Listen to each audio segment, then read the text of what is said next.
lush countryside, beyond the reach of most maps, lies the village of Harrowick, a place few remember, and even fewer dare to visit.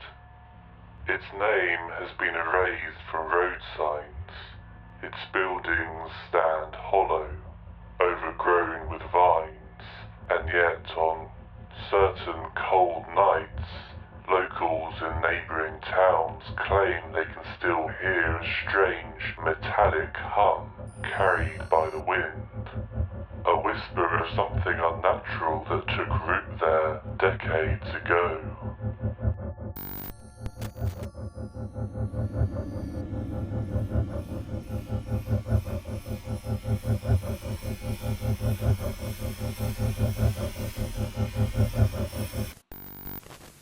It began on April 3rd, 1964.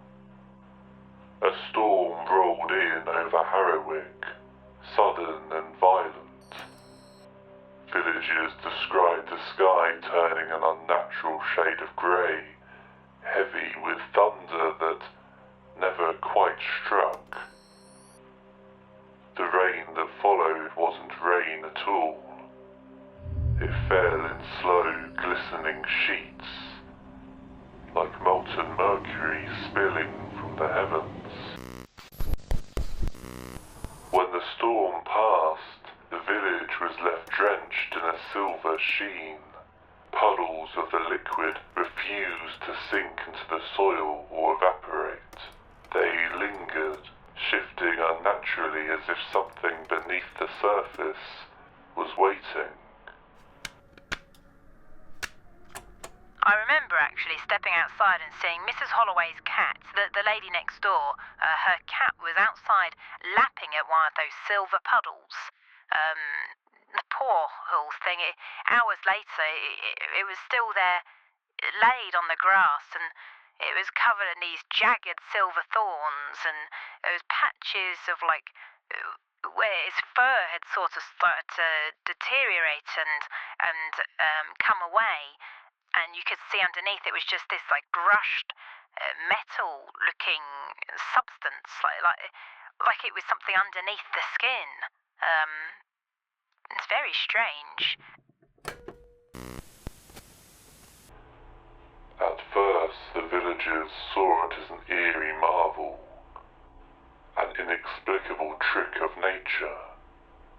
Word spread, drawing curious onlookers from across the county of Lochollow, eager to glimpse the strange, shimmering puddles.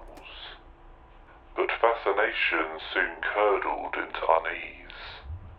Those who had been caught in the rain spoke in hushed tones of a crawling sensation beneath their skin, and their reflections in the silvered pools moving just a fraction too late.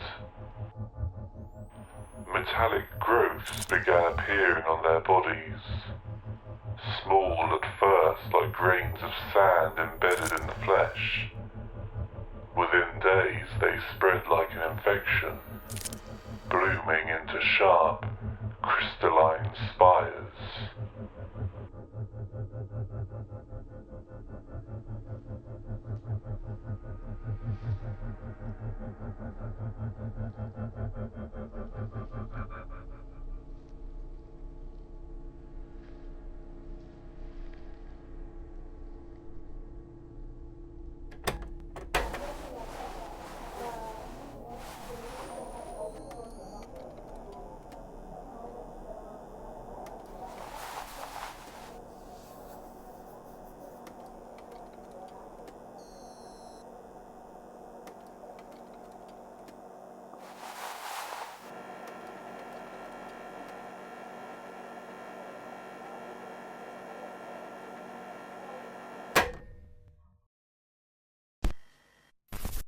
Then the disappearances began.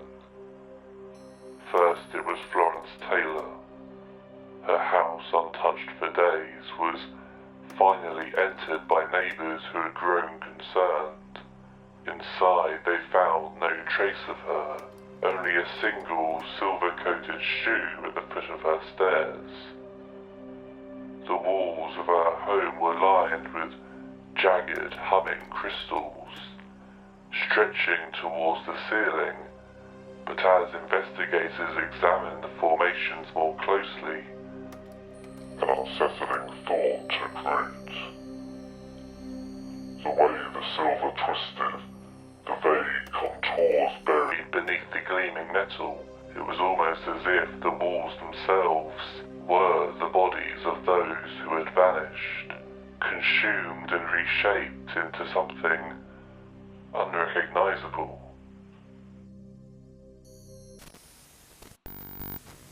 One by one, the afflicted vanished. Their homes, upon investigation, were all the same, overrun with the growing silver formations, humming like something alive. Once thought to be an eerie byproduct of the crystal formations, now seemed more like something else entirely, a lingering, distorted scream, echoing the agony of those still trapped within. As the phenomenon spread, the government intervened. Harrowick was declared a quarantine zone. Roads were blocked, and homes were abandoned. In a statement issued earlier tonight, government officials declared the village of Harrowick a quarantine zone following the bizarre and unexplained events that have unfolded there. Joining us now is Minister of Public Safety, Robert Ellsworth. Minister, can you tell us why the decision was made? After careful investigation and due to the alarming nature, we have determined that Harrowick is no longer safe for civilian access. Effective immediately, all roads leading to the village are closed. A military presence will ensure the perimeter remains secure. What's been observed in Harrowick is unlike anything we have encountered before. We urge all citizens to avoid the area for their own safety. Minister, there have been reports, unconfirmed of course, that the signs of missing villages have been seen. Can you speak on that at all? We are aware of these claims, but at this time, we have no verifiable evidence to support them.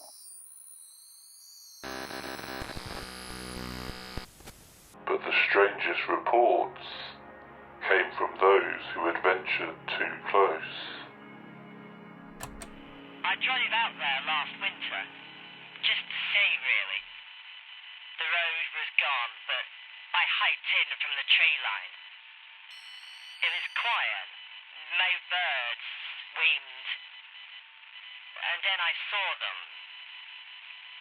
and figures standing among the trees, not moving at all, just watching. Their bodies were like silver statues, but the way the light caught them, like they'd been frozen mid-scream. The closer I got, the more I began to hear the hum. The hum, it wasn't coming from the village that we thought. I think it was... The silver did not just consume flesh, it replaced it. Over time, the jagged formations no longer resembled crude shards of metal. They began to move, to twitch and to breathe. Prepared to return to Harrowick, claim to have seen figures emerging from what remains of the buildings. Twisted, elongated bodies of gleaming metal. Their faces and expressions